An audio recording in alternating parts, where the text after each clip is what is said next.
You think intelligence protects you, but Machiavelli knew morality blinds men. While you play fair, predators rewrite rules and harvest your obedience without resistance. You were trained to believe the world rewards intelligence, honesty, and effort. That belief is the first trap. Fairness is not a law of reality. It is a story told to keep predictable men compliant. From childhood, you were conditioned to follow rules, wait your turn, trust systems, and expect reciprocity. But power does not operate on moral contracts. It operates on leverage, timing, and asymmetry. While you were learning how to be good, others were learning how to win. The world doesn't punish manipulation. It promotes it. It doesn't reward loyalty. It exploits it. The men who rise fastest are not the most virtuous, but the most adaptive. They understand that rules are enforced selectively, truth is optional, and morality is flexible depending on who holds authority. Fairness is the myth that keeps you exposed, transparent, and slow, while predators move without hesitation. Machiavelli saw this clearly. He understood that most men don't lose because they are stupid, but because they are obedient to illusions. They assume others play by the same rules they do. They expect gratitude for sacrifice, mercy for restraint, and justice for patience. This is how they get crushed. Power doesn't announce itself. It tests boundaries and exploits weakness. The moment you assume fairness exists, you surrender initiative. You wait. You explain.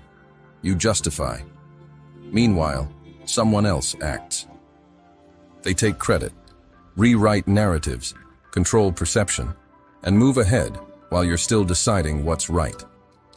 This chapter strips away that lie. It forces you to see reality as it is, a silent competition where outcomes matter more than intentions, and survival belongs to those who understand the game is not fair, and never was. Power is not built on intelligence alone. It is built on understanding human weakness. Machiavelli's true insight was not politics. It was psychology. He saw that most men are ruled by emotion, ego, fear, and desire for validation. They believe they are rational, yet react instinctively when threatened, flattered, ignored, or tempted. This predictability is the pressure point. People reveal themselves constantly in how they overreact to disrespect, how they crave approval, how they fear exclusion, how they justify betrayal when it benefits them. The Machiavellian mind does not moralize this. It exploits it. It does not ask who is good, but who is controllable. Once you see humans as patterns instead of individuals, the game changes. You stop taking behavior personally. You start reading incentives, insecurities, and emotional triggers. Anger becomes data. Loyalty becomes conditional. Kindness becomes a currency to be spent strategically, not emotionally. Most men drown because they assume others are principled. The Machiavellian swims because he assumes they are self-interested and plans accordingly. This mindset is cold because it must be. Empathy clouds judgment. Transparency kills leverage. Emotional expression hands weapons to your enemies. Machiavelli understood that power belongs to the man who can observe without reacting, listen without revealing, and act without explaining.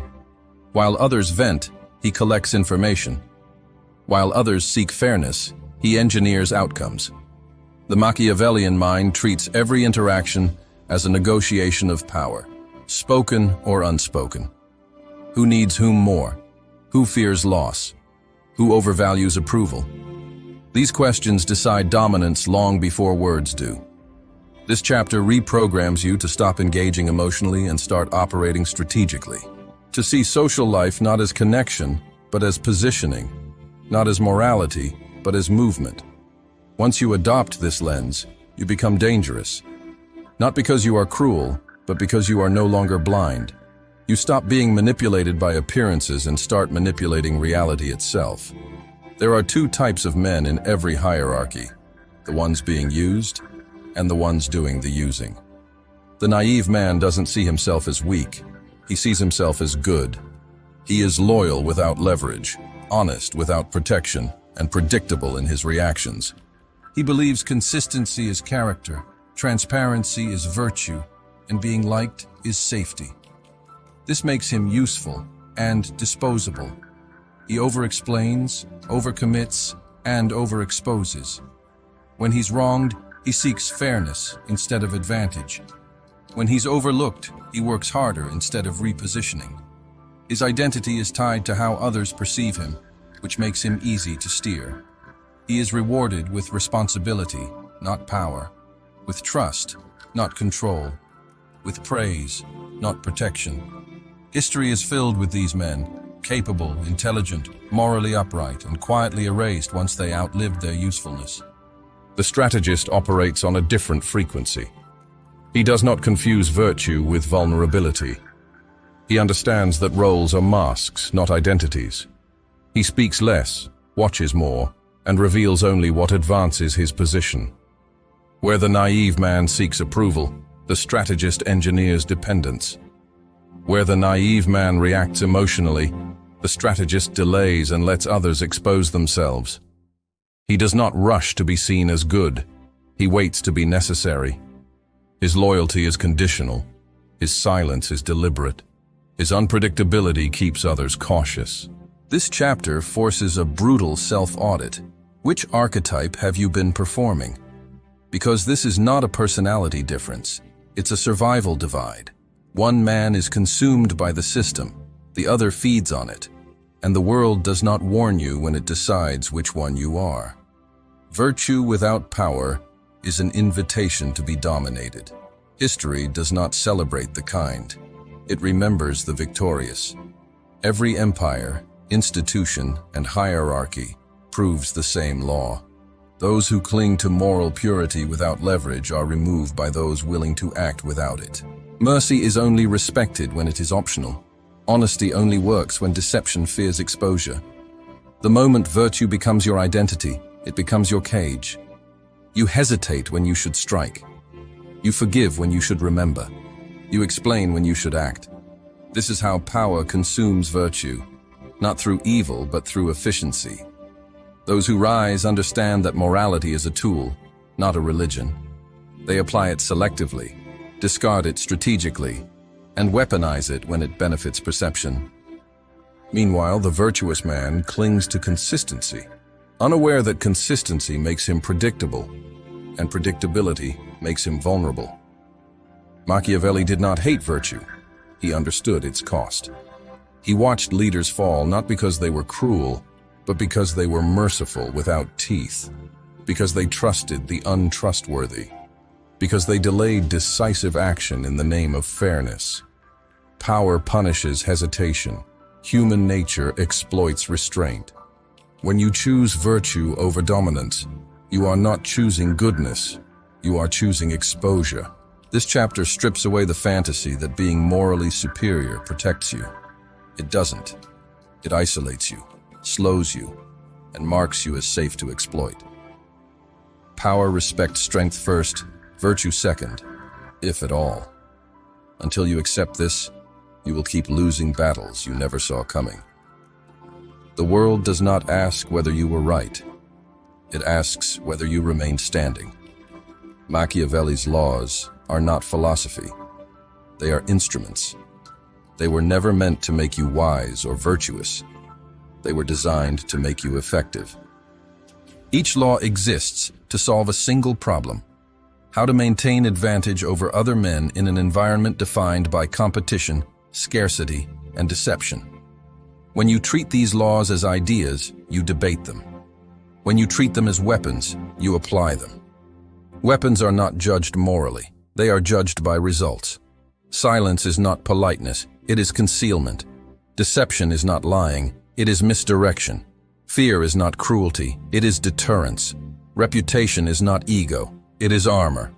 This chapter reframes the 21 laws as a strategic toolkit. You stop asking whether a move is right and start asking whether it shifts power in your favor.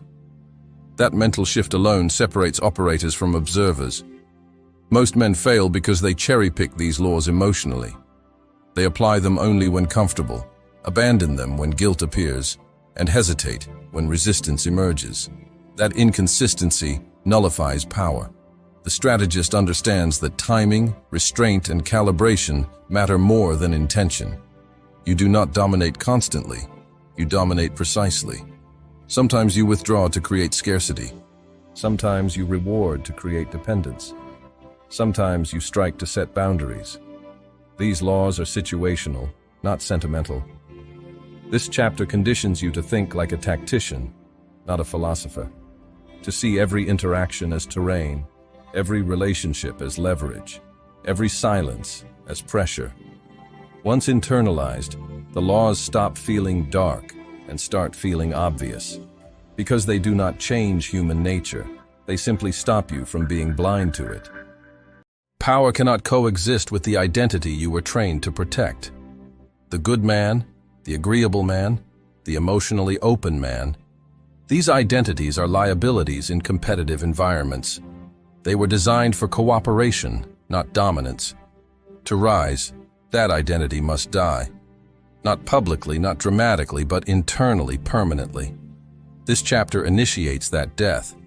It forces separation between who you are and how you operate. You stop seeking validation, fairness, or emotional resolution. You stop explaining yourself to be understood. You stop reacting to be seen as reasonable. The old identity craves approval and safety. The new identity prioritizes position and control. This is not self-improvement. It is self-replacement. The moment you cling to being liked, you surrender leverage. The moment you detach from emotional exposure, you regain sovereignty. Identity death is violent because it feels like betrayal of values, of past sacrifices, of the image you believed made you respectable. But respect without power is cosmetic. Machiavelli understood that rulers are not destroyed by enemies. They are destroyed by the identities they refuse to abandon. This chapter conditions emotional detachment, selective empathy, and internal silence. You learn to feel without revealing, to care without committing, to move without announcing. When the old identity dies, something colder replaces it. Clarity. You no longer take offense. You take notes. You no longer seek closure. You create outcomes. This is the point of no return. Once crossed, you cannot unsee how often your former self was exploited. And you will never again allow morality to override strategy when survival or dominance is at stake. Once the old identity is dead, you are free to wear masks. Power requires performance. Transparency is a luxury for the weak. Ambiguity is shelter for the strong. This chapter installs the discipline of concealment. You learn to separate intention from appearance, thought from speech, emotion from expression. The mask is not deception for chaos, it is deception for control. You appear harmless when you are calculating. You appear agreeable when you are assessing. You appear predictable while adjusting angles in silence. Most men broadcast their inner state through tone, posture, reaction. That makes them readable and therefore manageable. The strategist denies access. He gives people a version of himself that keeps them comfortable, curious, or cautious, depending on what serves the moment. The mask protects your real position while others expose theirs freely. Silence is the blade behind the mask. When you do not speak, others fill the vacuum, and in doing so, reveal fears, intentions, and weaknesses. Deception, used correctly, is not constant lying. It is selective misdirection. You let people believe what benefits you.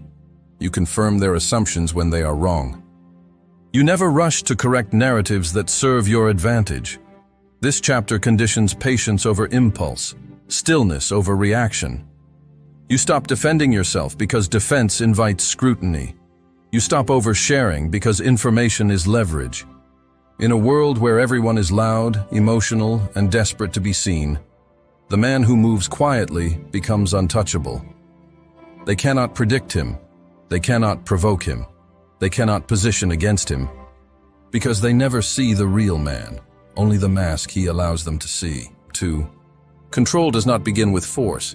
It begins with perception. People decide how to treat you long before you act, based on what they believe you represent. This chapter installs a hard truth. Fear is a stabilizer, not a flaw. Respect without fear decays into familiarity, and familiarity breeds challenge.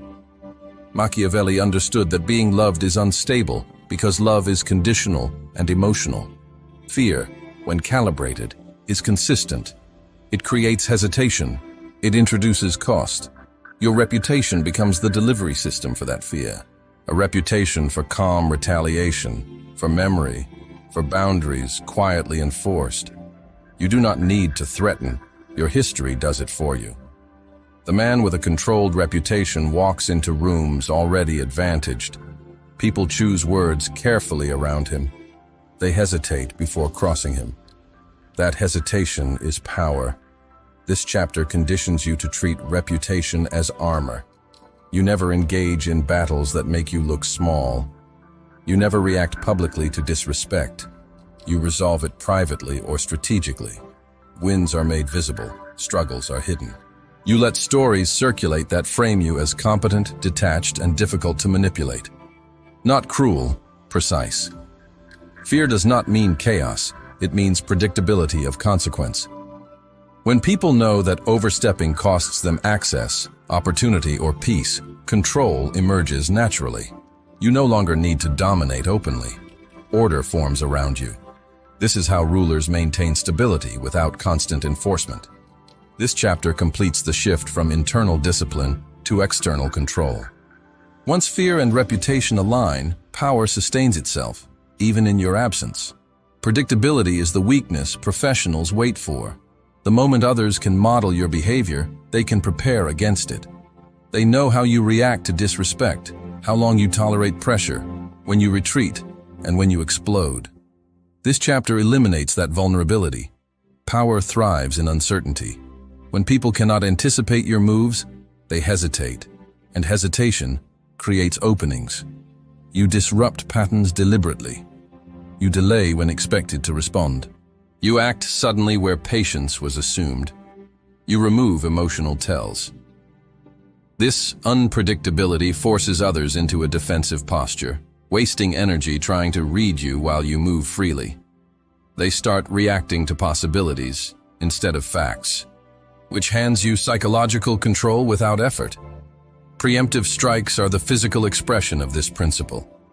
Machiavelli understood that threats do not announce themselves fully formed.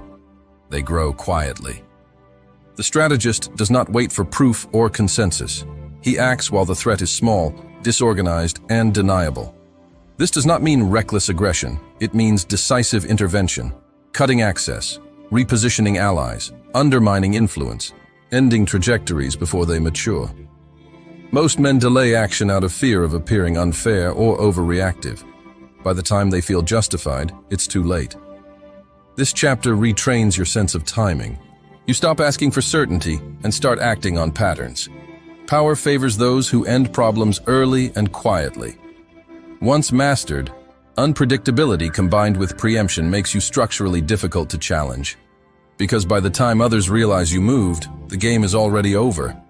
At the highest level, power is no longer about winning individual encounters. It is about shaping the environment itself. This chapter completes the transformation from player to architect. When you control rules, you no longer need to fight constantly. Others self-regulate around you. They adapt their behavior to avoid conflict, loss, or exclusion. This is sovereignty. Machiavelli understood that true dominance is quiet and structural. You decide what is rewarded, what is punished, what is ignored. You are no longer reactive because the field already favors you. Your presence changes incentives. People compete for your approval, hesitate to oppose you, and model their actions around your standards. This is the end state of power, not force, but gravity. The man who writes the rules is unreadable, patient, and detached from outcome obsession. He does not chase power because the system routes power to him automatically. He invests in long-term positioning, reputation, and legacy rather than short-term validation. Noise does not concern him. Approval does not seduce him. He moves with the certainty of someone who understands human nature and has already accounted for it. This chapter seals the psychological shift. You stop seeing yourself as subject to the world and start seeing the world as something malleable, something to be shaped. Once here, you cannot return to naivety. You see patterns, incentives, and leverage everywhere. And you understand the final truth Machiavelli left behind. The most dangerous man is not the loud tyrant, but the quiet strategist who makes resistance irrational.